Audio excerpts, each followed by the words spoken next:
Hi everyone. How's everybody doing? Welcome to VCTV, which is the Venture Capital TV, and this is from La Token. So VCTV, I've been hosting VCTV since February 2020. We are almost ending 2020, December, a few more days. We started VCTV because we couldn't travel, we couldn't fly, we couldn't meet people, we couldn't attend conferences.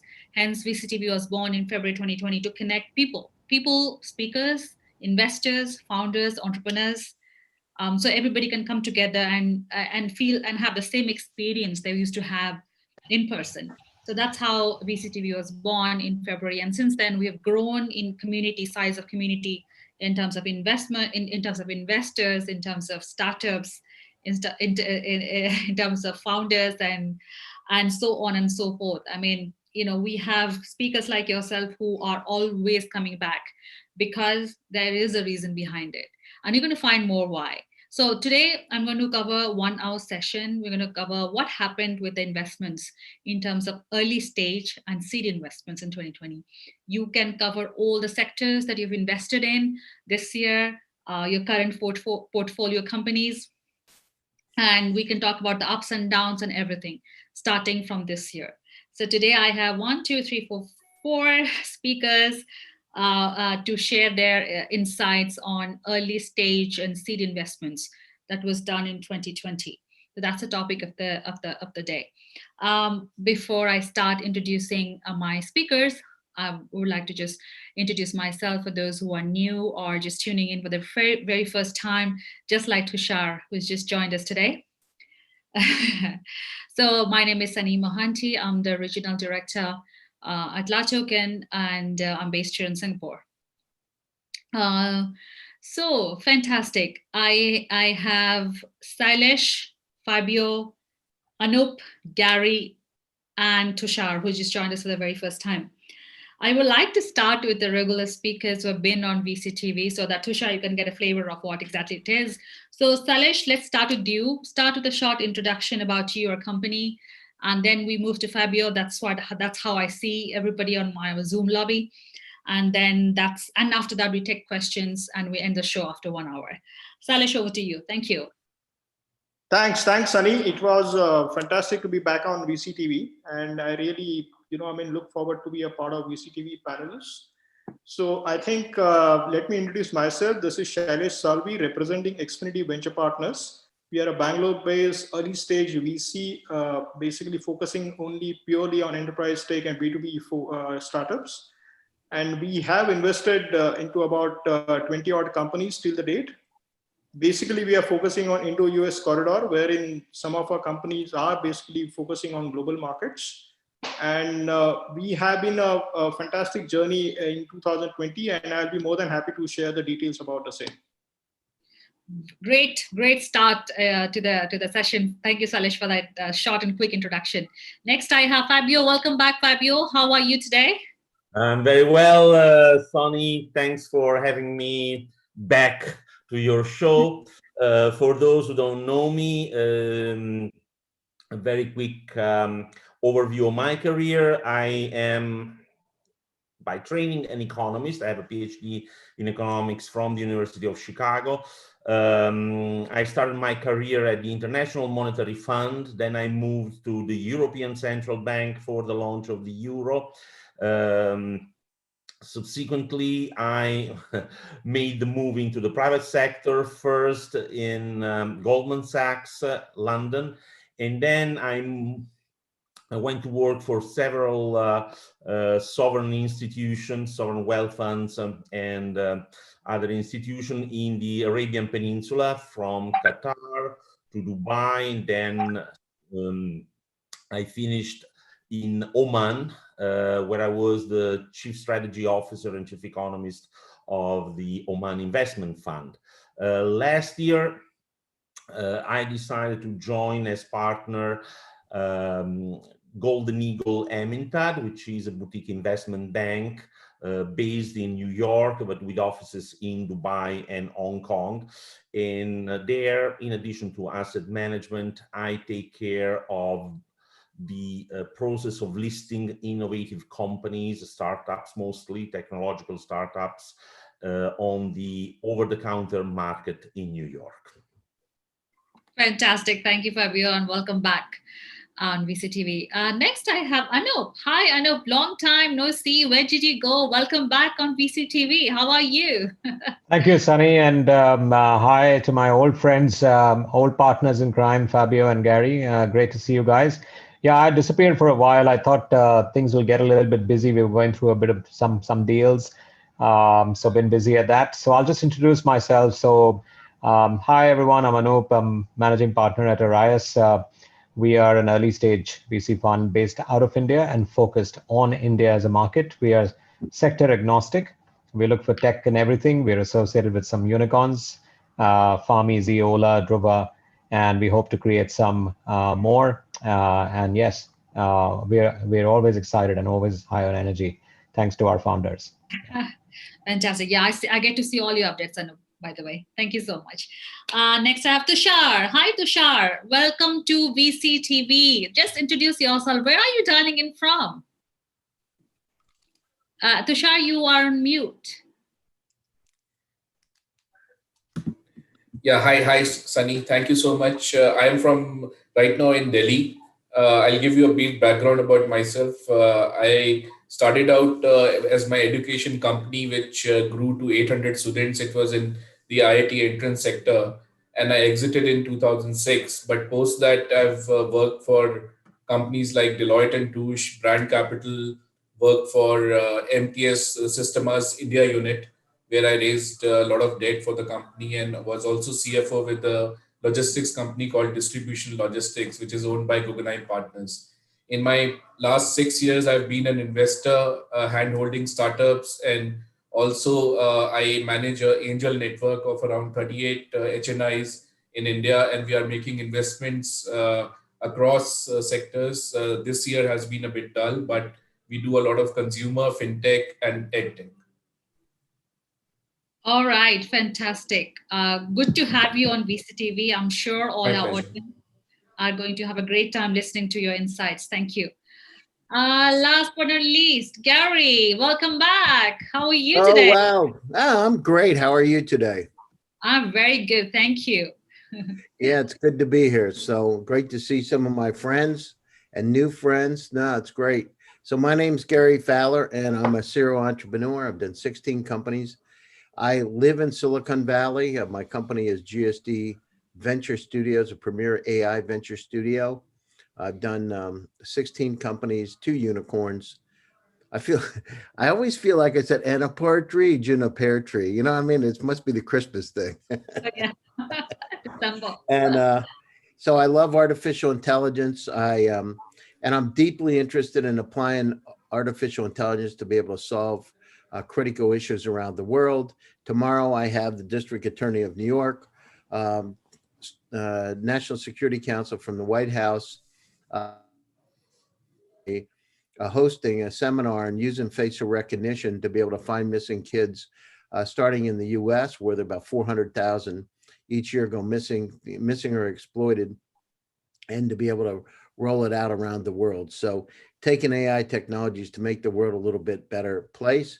And we're scanning the world for incredible AI companies from India, from Russia, from China, all over Indonesia, Dubai, to be able to help them come to Silicon Valley, raise money, and build another unicorn.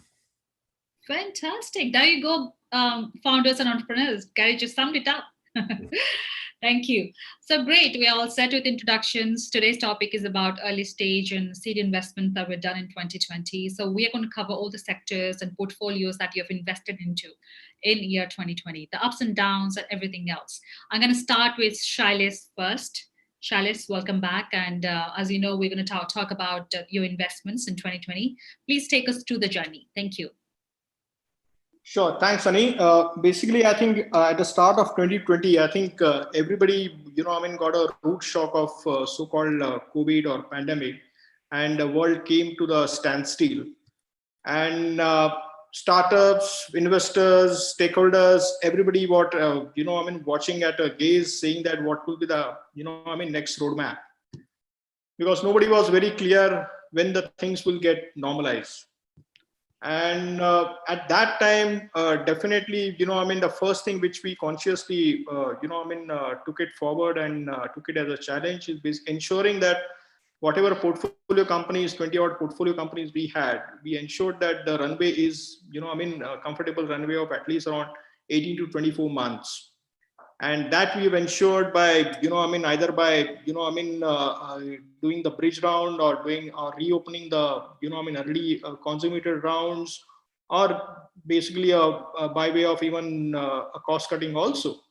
So we ensured that each portfolio company is having a sufficient runway, so that, when they do the next round of funding, they will be on a much more on a, in positive side rather than on a defensive side. So it was quite a bit a rude shock for us in the month of March and April. We were just wondering what is to be done. And the first thing what we've done is, we sat across with each and every founder. We basically chalked down the strategy, what will be the, going forward should be the roadmap. There are some, startups, they've experienced the churn of some of the customers, which are, related to hospitality or travel and, things like that. So and even fashion and retail or something like that, which was pandemically affected quite a bit significantly.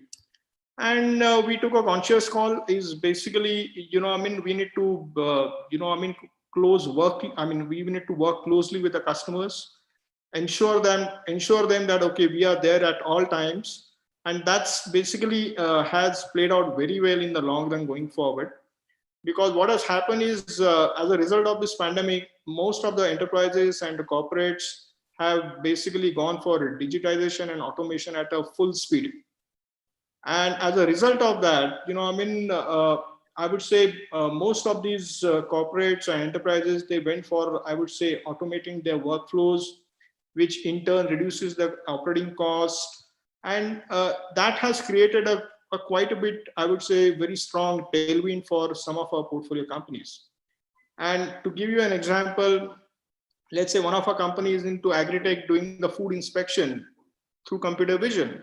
So during the lockdown, when all the manual inspectors, they couldn't come on the work for the food inspection, definitely the company got I would say the more and more customer orders during that period of starting from April to June. And it has signed up almost a lifetime high of almost around 40 to 50 customers during that 3 months. So I would say it was net at the end of the day. At the end of the tunnel, I would say that probably, I think at the hindsight, we feel that, okay, it was a rude shock for everybody. But I would say on a brighter note, it has helped enterprises to move very fast on automation and digitization, and which in turn help some of the startups, because startups are the only, I would say, the stakeholder in this particular segment, which are basically working on the innovation. And that innovation has really, I would say, fructified at a very handsomely. And to tell you frankly, I would say about 7 of our startups has raised the next round of funding at a very healthy multiple also. Wow. So I would say net, I would say startups have gone through the, I would say, the very, I would say very testing time. But at the end of the day, they come up as I would say, ultimate winners, I would say. Right. I'm sure. 7 portfolio companies this year. Amazing. Thank you, Shailesh, for sharing those opening remarks. Next, I have Anup. Anup, please share your opening remarks of, spanning 2020. So 2020 has been really a year of lots happening around you, which you had very little control. So it started off with complete loss of control, and you didn't know what was going to be the next step. So you were waiting and watching. I would say that was the first quarter, April, May, June. And then after that, you started to get a moderate sense of control by inventing new practices like using video conferencing, which is what we are doing still right now, and we become pretty good at it. I would say everybody is now an expert on using video conferencing software all over the world, irrespective of age groups. And then we finally started to conduct some business. And I think the geopolitics of it and a whole lot of positive movements in terms of governments providing stimuli that also lifted up the public market sentiments, and markets started to come back, private markets started to come back, investor sentiment started to come back. Founders which were initially thinking of starting up and which were hesitating at the beginning of the year, as the pandemic started, they started to come back. And yes, we saw them a lot in some of the sectors which were positively impacted by COVID forever, which is education, healthcare, B2B SaaS.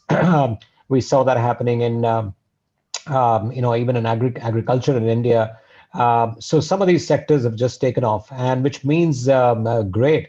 I think what we have achieved in these last 6 months on every front in terms of digital adoption, I think is the single biggest takeaway. It couldn't have happened in the last 3 years. If we were at it, we would have been so slow. But now everybody is just leapfrogged, which is excellent for the tech economy. So we're going to see many more tech stocks up there on the stock markets all over the world. Yeah, very rightly said, leapfrogged for sure. Next, I have Fabio. Fabio, over to you.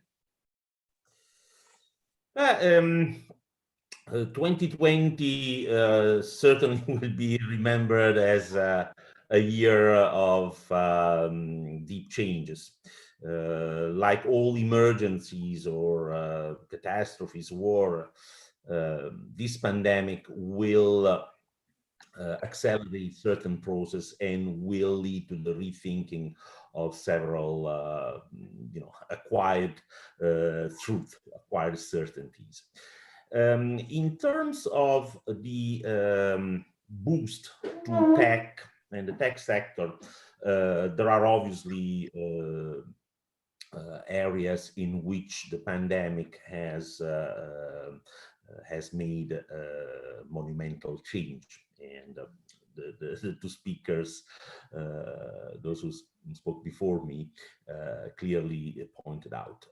However, we need to, I would like to add two issues. In Europe, which has been slow to jump on the innovation train, there is a big rethinking on the strategy, on the amount of money channeled to innovation, and there is a drive through the next generation EU to fund these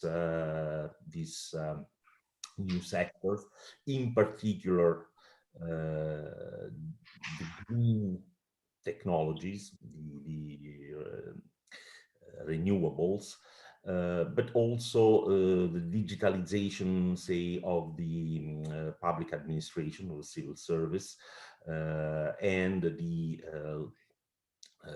infrastructure, the network infrastructure, which in Europe leave much to be desired. On the negative side, I would say, though, a lot of the 2020 has been disastrous for many companies in the initial stage, which has seen their business plan disrupted by the pandemics and their balance sheet severely hit by the lack of new businesses, by the crisis, and all the disruption that we have experienced. So in order for these companies to survive, they had to make a lot of efforts. Many of them have been critically injured in the process. So we'll see in 2021 how we will assess the damage in 2010-21, and in the meantime a lot of listing or capital raise had been put on hold because investors want to see how well or how badly these startups did during 2020, and if they're worth if their business plan is still worth financing. So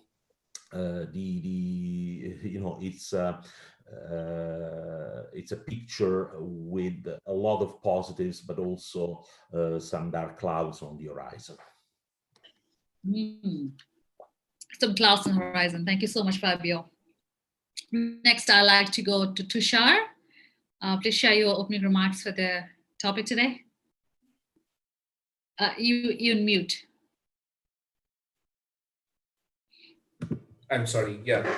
So I would like to see this whole COVID scenario from the point of view of the global economy experiencing three global crises. The first was the dot-com bust. And then in 2007 and 8, the housing and financial meltdown. And now the coronavirus pandemic. So each crisis was different, but there were some common characteristics. The 2001 dot-com bust was preceded by superinflated dot-com prices, financial over-engineering that disguised the risk in housing assets. Uh, with each crisis, the march of technology has accelerated, and things have to be delivered at the places where a customer resides. They have to be delivered fast. Services have to be super efficient. There has to be minimalistic time overruns. The time matters to each customer, and the scope for any mismatches or failures is constricted. So I feel that big companies like FANGs have gotten bigger. There has been a flight towards safety, if I may put it that way, as the financial in our financial jugglery, we say that dollar goes to the US whenever there is a global crisis. So I'm taking a term from there. So there has been a flight to safety towards big tech companies.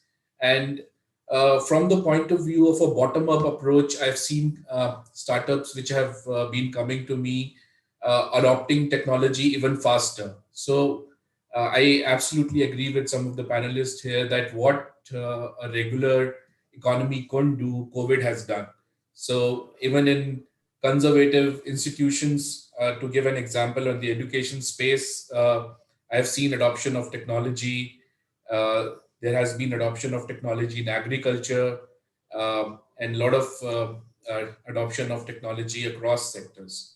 So this is what I feel about the coronavirus this year, 2020.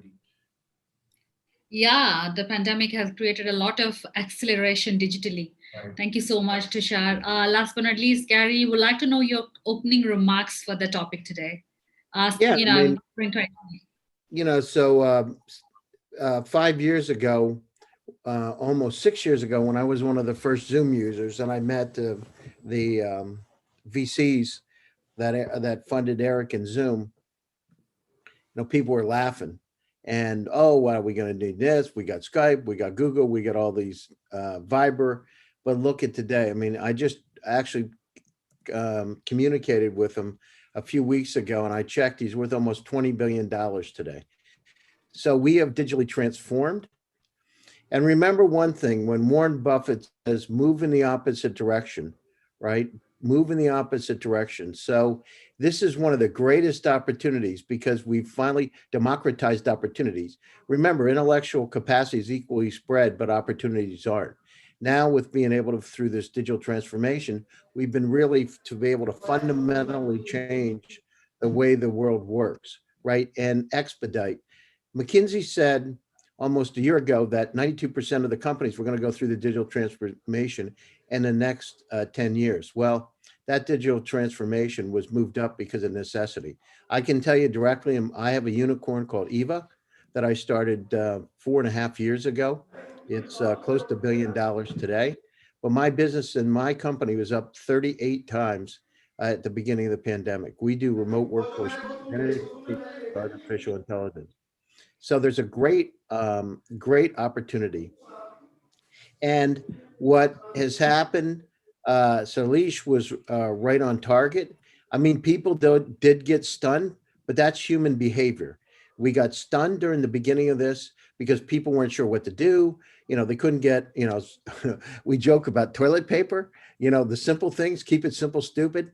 And Yeah. people laugh now, but I'll tell you what, then people were thinking about, what am I going to do? Those magazines look a lot better now. It's like kind of funny. Back to the old days, the Sears catalog was for a reason. Yeah. But, so we understand on one sense, how, as strong as we are technologically, how many weaknesses we had. And that happened because of the supply chain, right?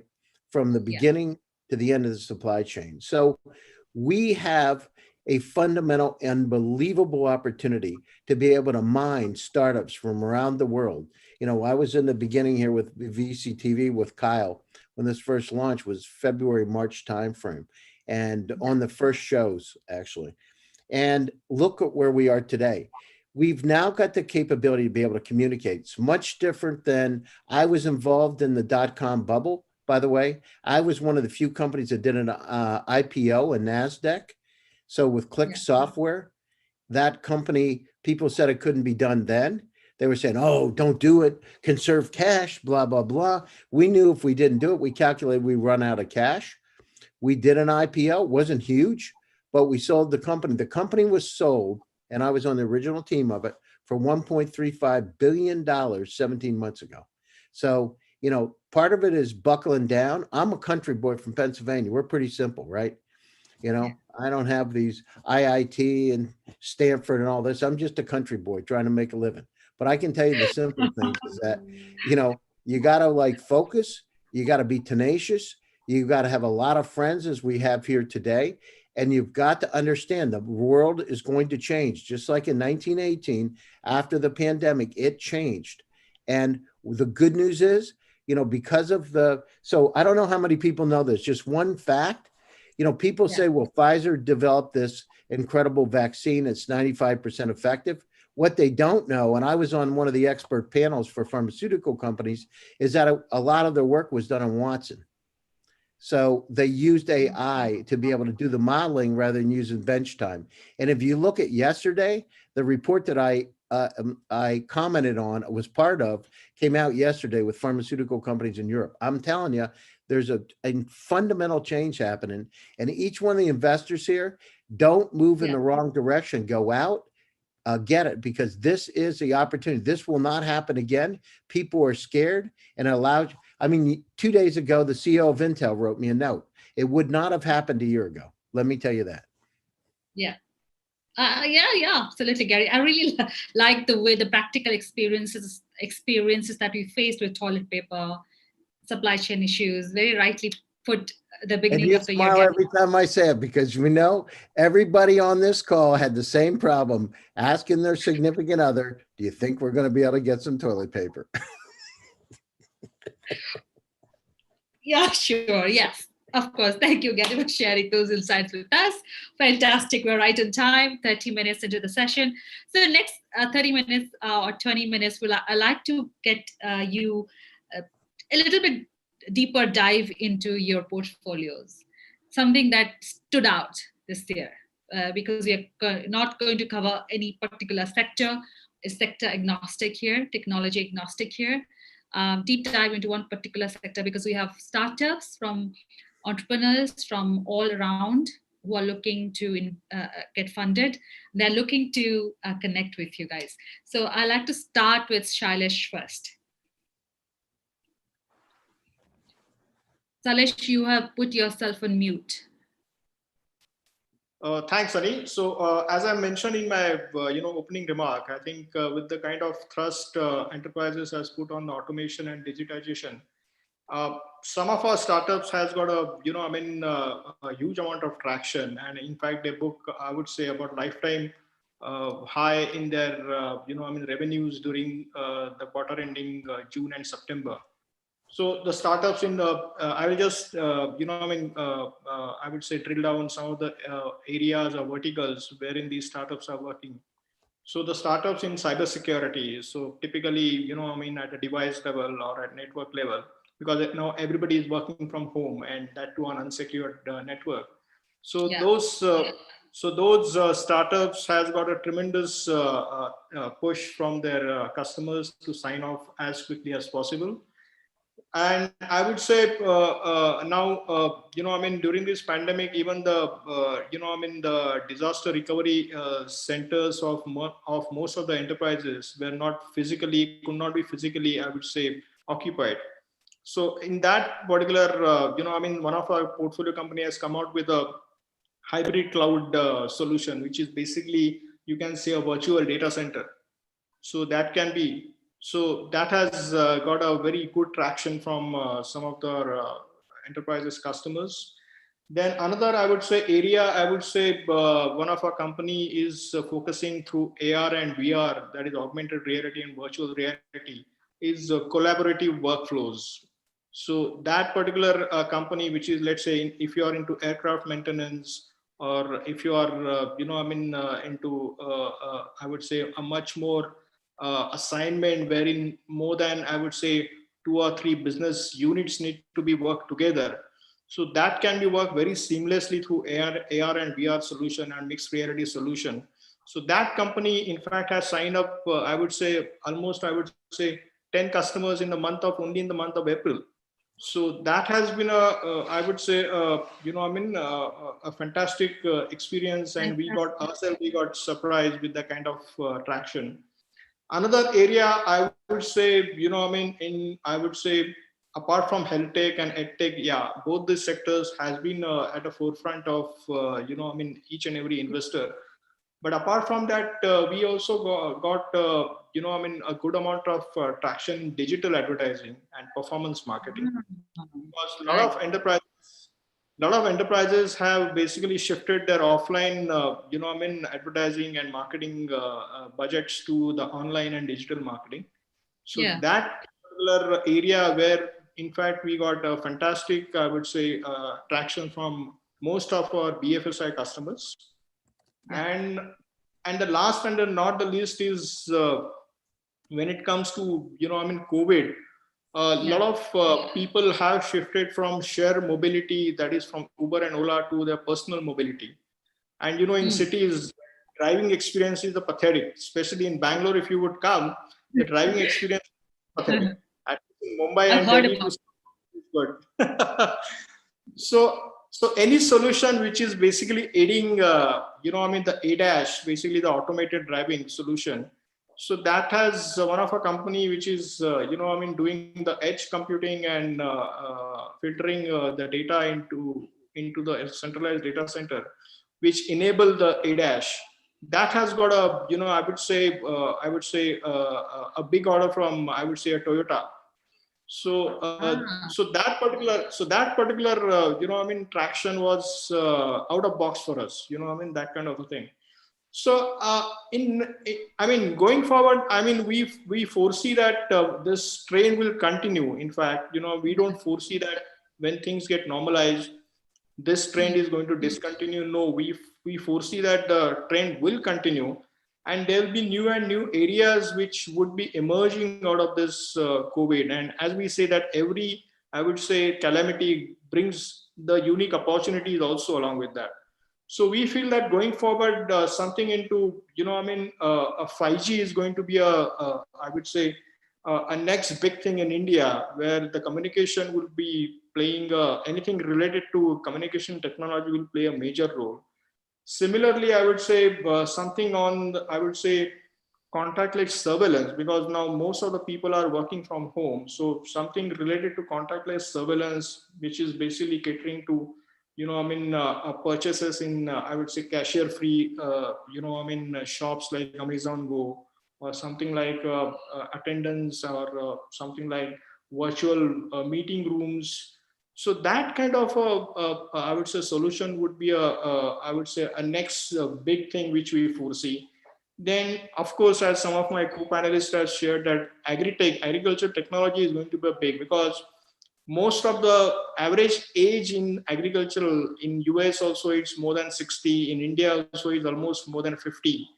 So we need more and more technology enableness in agriculture, because we can't continue with the same workforce. So anything related to, let's say a drone based or satellite based kind of a aiding technology, that would definitely be a deciding, I would say, a game changer in agriculture also. Right. Great. Thank you, Shailesh, for sharing those insights. I would say very good stuff has happened in 2020 besides the pandemic for you. Thank you so much. Tushar, over to you. You may just want to sort of zoom in into a particular startup or a successful case for our audience, please. Thank you. Yeah, I like to give 2 3 sectors here and specific startups. So I'm working with this startup very closely. The startup is based out of Gurgaon.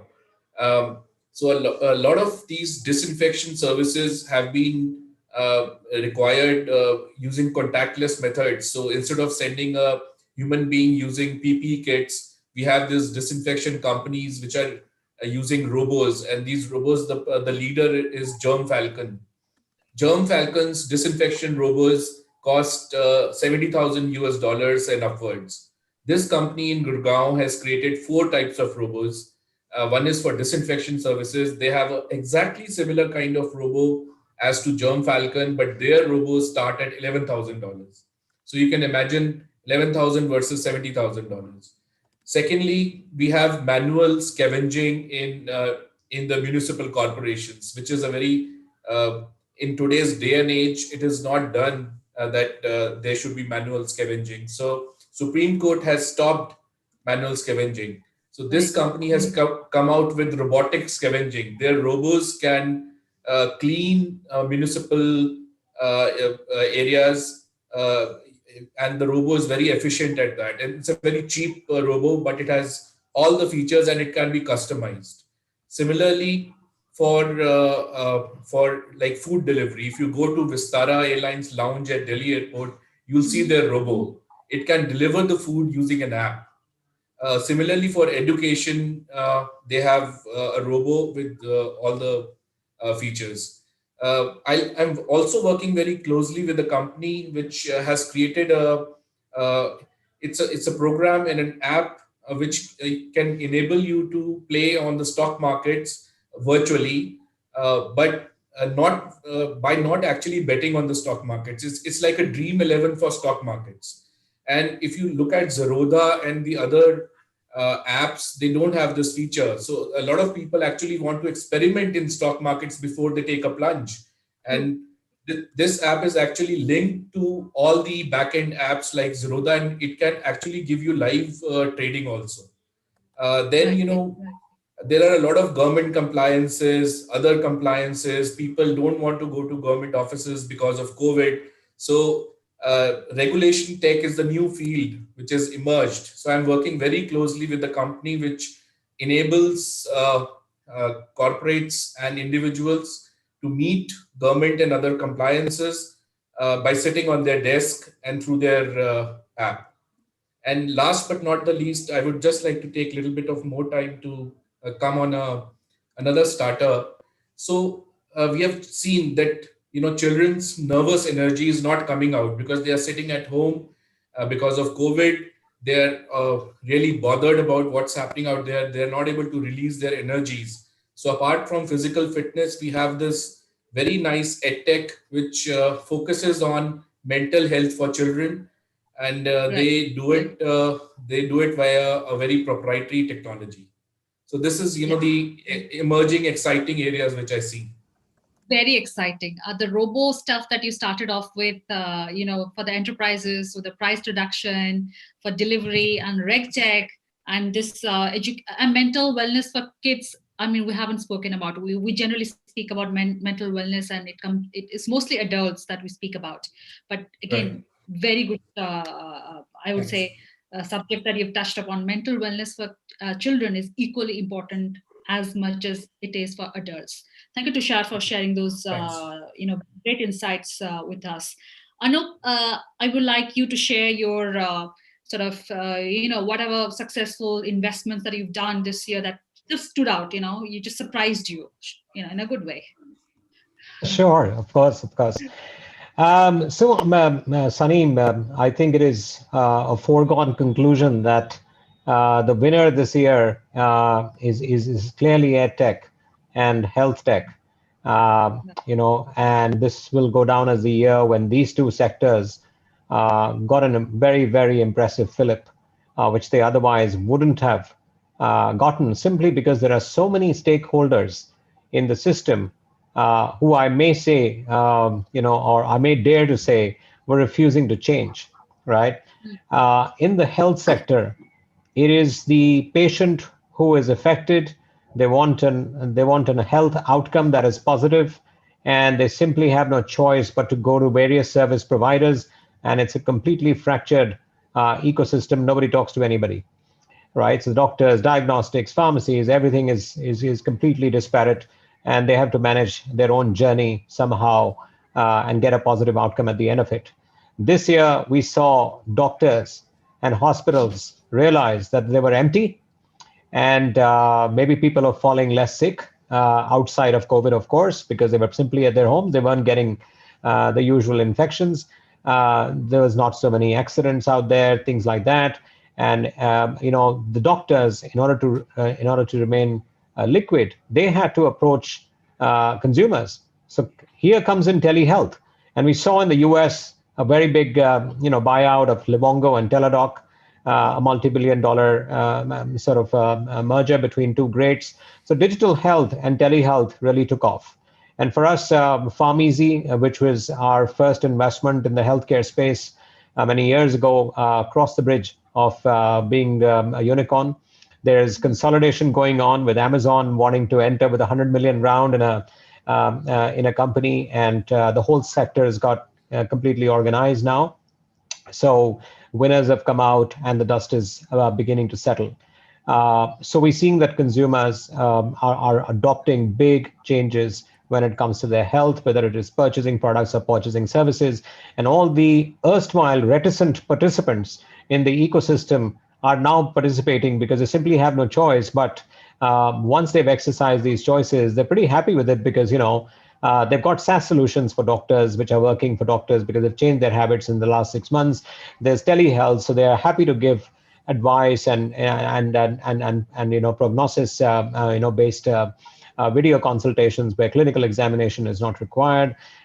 So I think these are big leaps. Another sphere that we have seen is in the area of direct-to-consumer brands.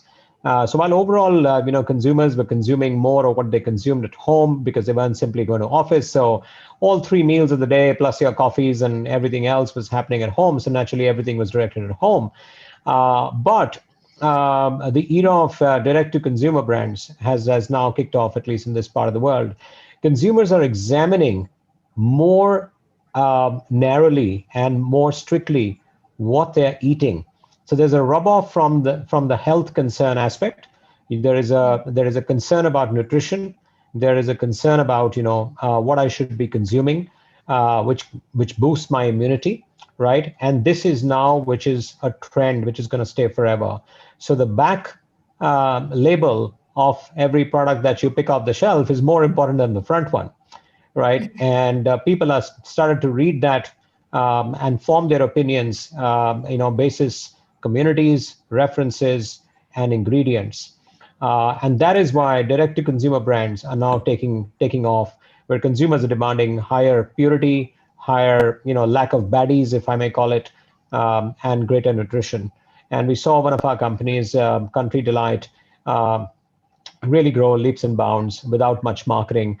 And they had an exclusive pipe to consumers' home. They launched new product lines like eggs and eggs and bread, and they've actually become a household brand in these top 4 cities.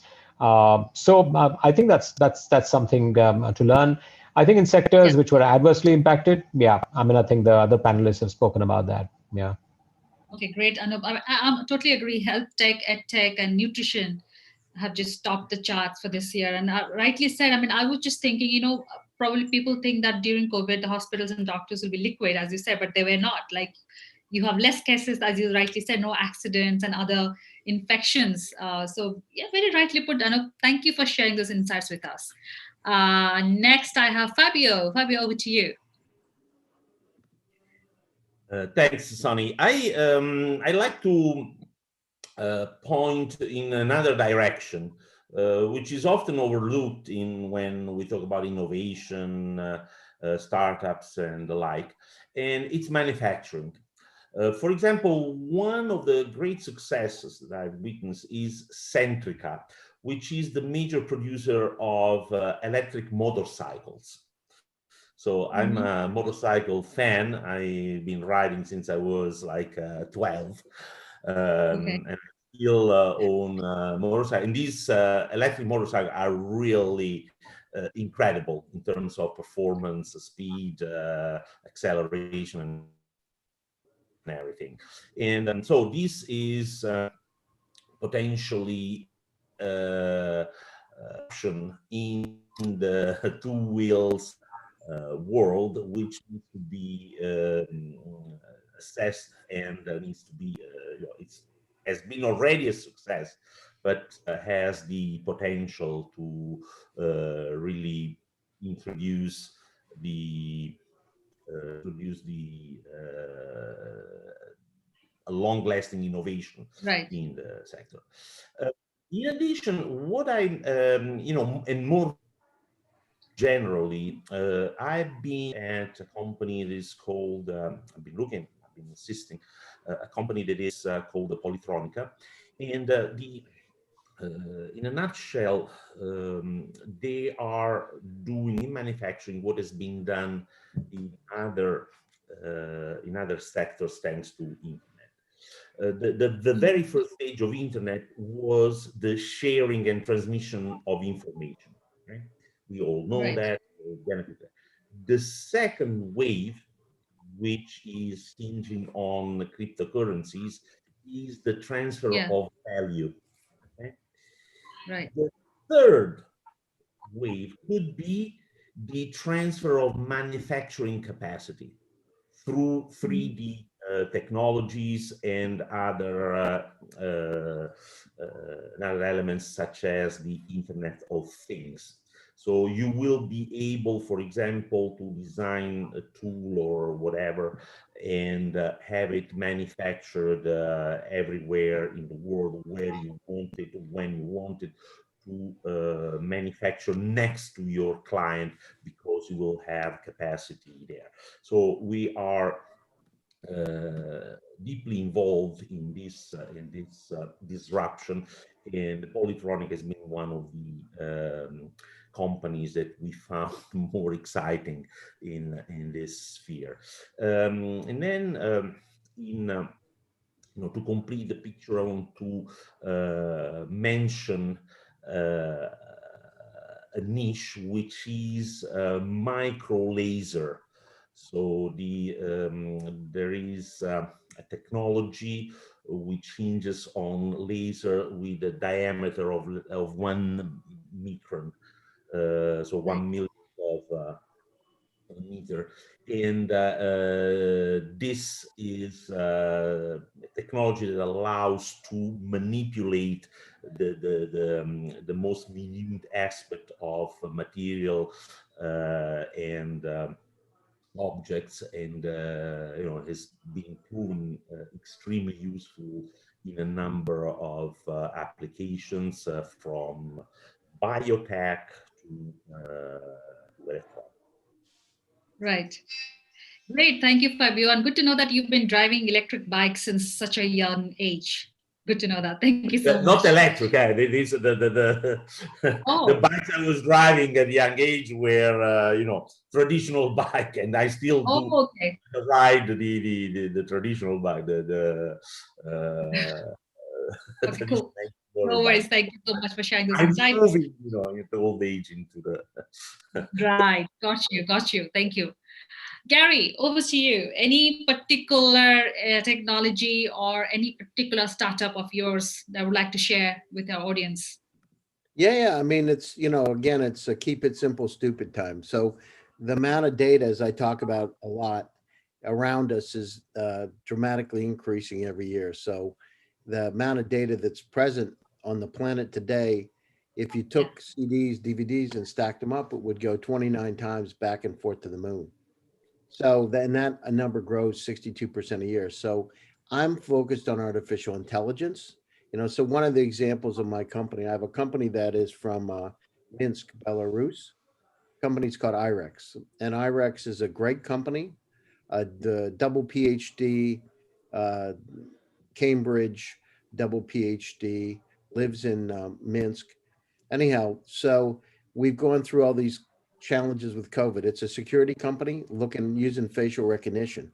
So in the beginning of the crisis, we focused on COVID, thermal detection, being able to assess who's coming in the building, to be able to take their temperature, should they be admitted or not, should somebody be alerted that they're coming or not. Anyhow, then the entire movement against racial profiling took place, and they were saying, well, you can't do that anymore. And so some of the political dimensions behind it. In the interim, we got about $124 million worth of contracts, right? So 5 years, over a 5-year period of time. And what I did with the company, I'm the CEO of the company now. Anyhow, what I did is I pivoted the company. I pivoted and I looked at what kind of problems are on the planet Earth that we can solve that'll make a dramatic difference from my perspective. And instead of the negative feelings, a good feeling. So I pivoted to go down through and work with finding missing and exploited children around the world.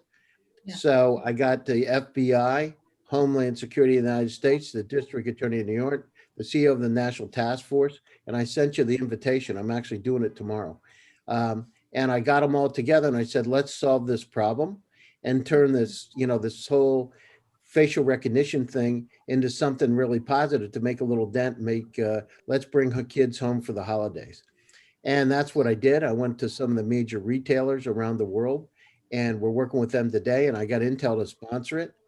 I even got a note from the CEO of Intel 2 days ago, Bob Swan.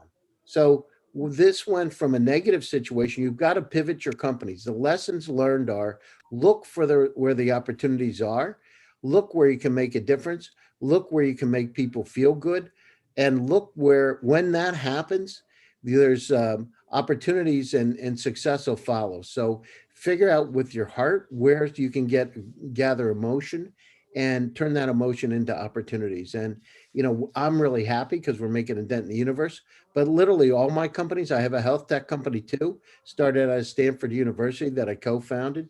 That company got started in doing remote patient monitoring. That company has gone, Zemply is that company.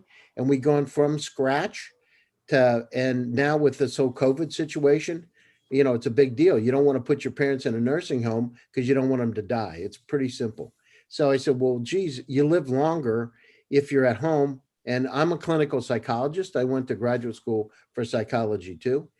And I said, well, geez, what if we turn that into having people stay home? I had my father, he lived 3 years. They said he was going to die in 7 days. He lived 3 additional years, and I got to spend time with him.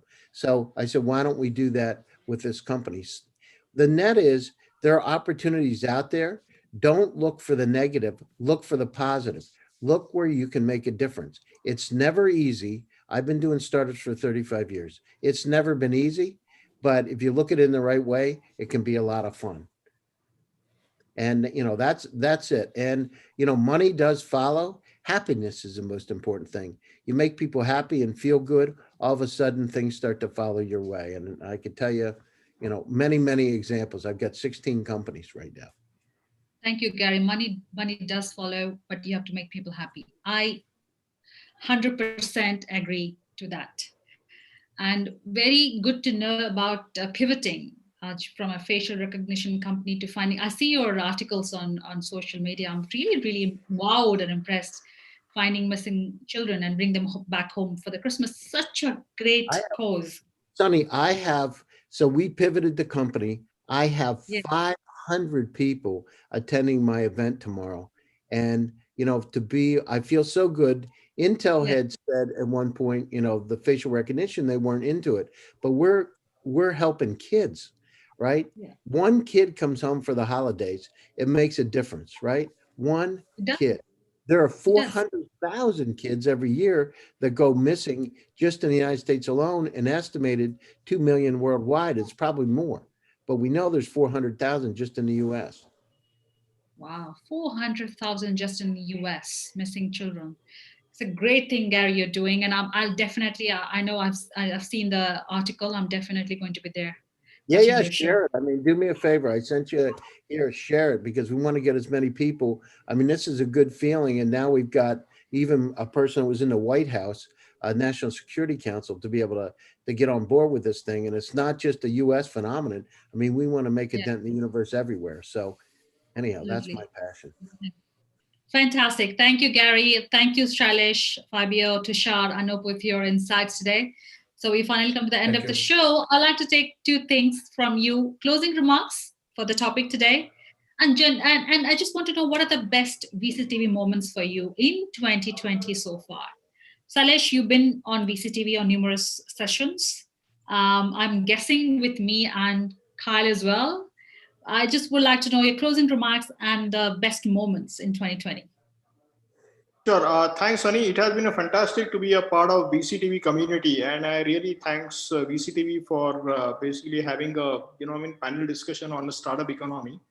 And basically, I look forward for to be a part of this particular community going forward also.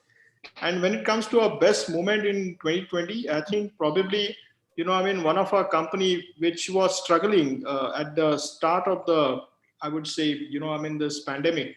And we were literally very, stretched out for that particular company to survive.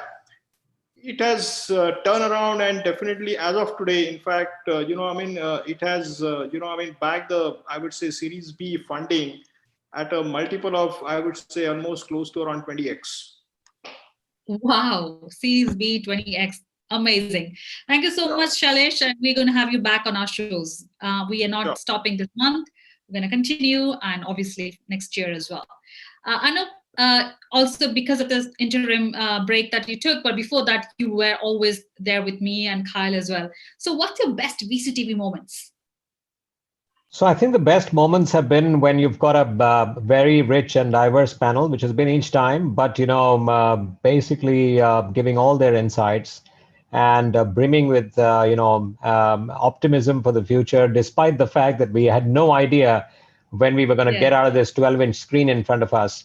And that's what kept us going, really speaking. So I think I thank all the you guys as the moderators, certainly you and Kyle, but of course all the co-panelists. We kept the energy going, and that's the special thing about it. We learned new things. I learned so many new things through La Token. So all of those have been highlights, courtesy all the panelists, and we were placed in the same situation all around the world. I think in some ways it was just incredible, right?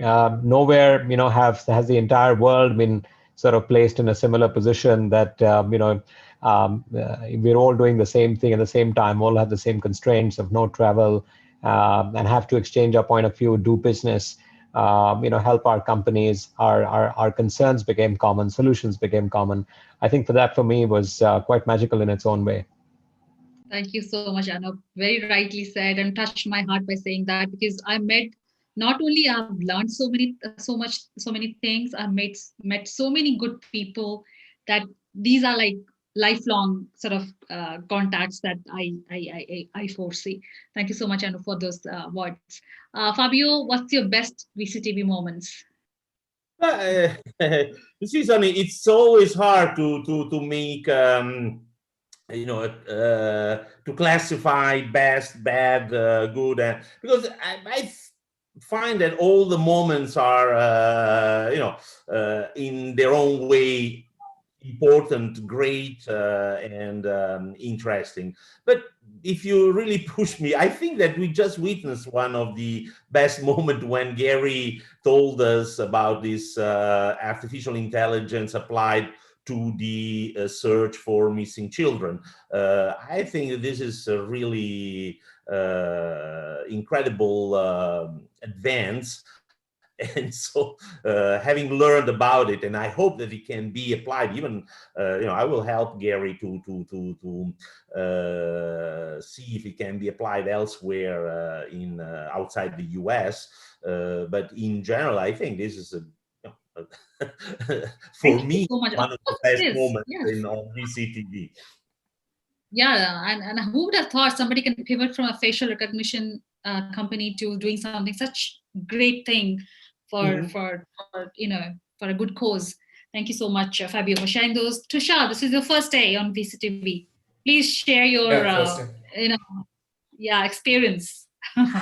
No, I was deeply touched by what Gary said about the facial recognition part, and it really moves me when someone with the power to do a lot does it for the benefit of humanity all the time. And it's been my pleasure and to be a part of such a panel with the esteemed panelists and you, Sunny, as well. And I really look forward to appearing more times and being a part of this immensely exciting initiative. Thank you, Tushar. And of course, we're going to have you back on VCTV. Thank you so much for sharing those moments. Last but not least, Gary, over to you. I mean, Gary's been on all the shows. Literally, I think he said 100 shows so far, or more than that. No, I think a couple of hundred, actually.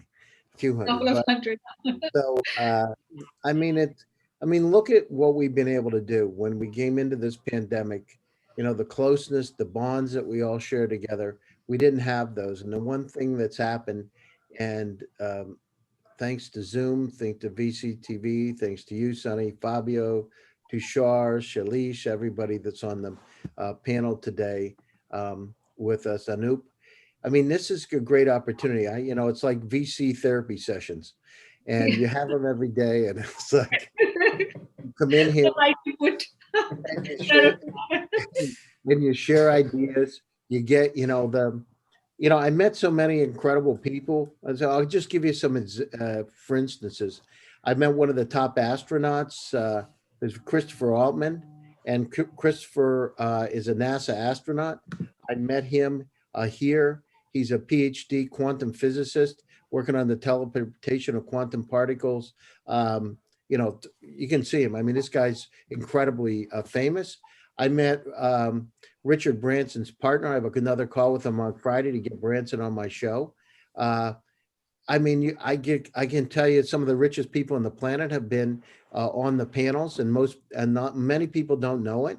But I follow up with everybody because I'm just curious. I love people and I want to get to know them, and so it's really helped in a lot of ways, in incredible ways. But this is what the future is. The future is to use the technology to maybe make your own dent in the universe. And this kind of a platform, this kind of medium is the way the future is going to be. The COVID situation is at a peak right now, right? In the US, I mean, we're at record levels. It's a tragedy, and we need to adjust. We are now highly efficient and highly effective using the tools in front of us. We need to keep using those tools. On one side of the COVID's been really bad. On the other side, it's brought families together. It's brought people together in ways that they hadn't done. I mean, people are buying more bikes now than they have bought in the last 20 years because they want the simple pleasures, right? It's like the air and simple pleasures. So it's been a great time. But one thing is keep a positive aspect on your life, believe in those dreams, visualize where you want to go. And if you're a startup, it's not easy. It's never, ever easy to do it. But the thing is, if you keep a positive attitude, you can get through it.